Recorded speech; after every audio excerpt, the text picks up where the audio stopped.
Thank you for having me. I appreciate the invitation and the opportunity to talk about why being pro-life is in fact a very pro-woman position.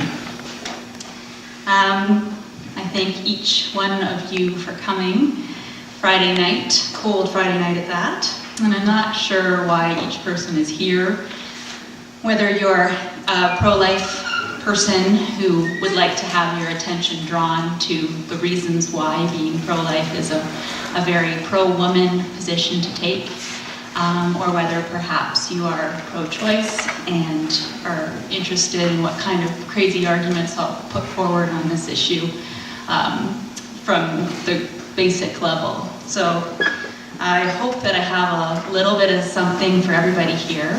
Just caught Veronique Bergeron's eye and Brigitte Pellerin's eye, and I would like to, could you give a wave, Brigitte and Veronique? And they both blog at Pro Woman, Pro Life. So there's 9 of us on the team, 3 of us in Ottawa, and all 3 of us here tonight. So great excitement all around.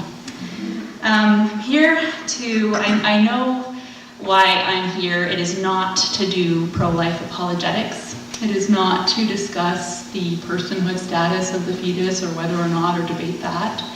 I'm here to discuss why I believe being pro-life is the very best position for every woman to take in defense of women's rights, and indeed every man to take, if you believe in female equality, and if you have any interest in improving the position of women in our society. Sorry, I'm gonna get set up here properly for the next couple of minutes. I'll be up here for a while, I might as well get comfortable. In short, I believe that, oh gosh.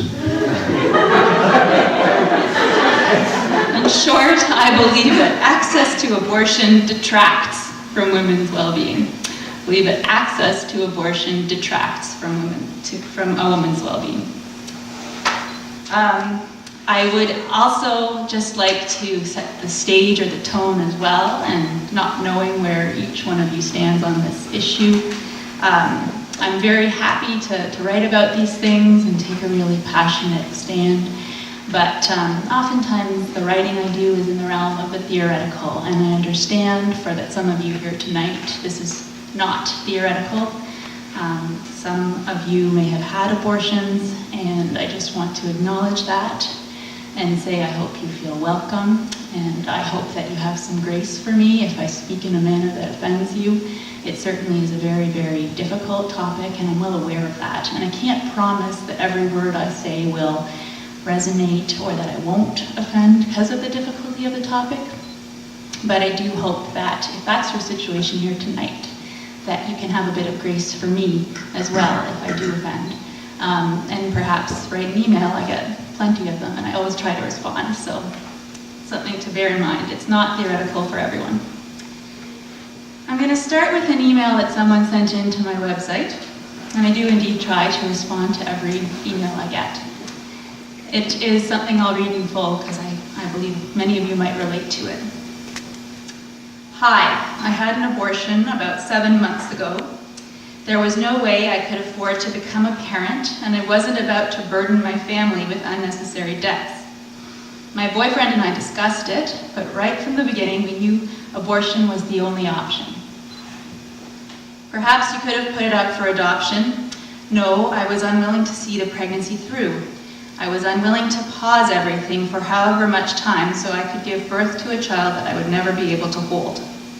Keep it, maybe in 10 years. I want to go to school, get a degree, travel. I am too young to become a parent. I still feel like a child sometimes.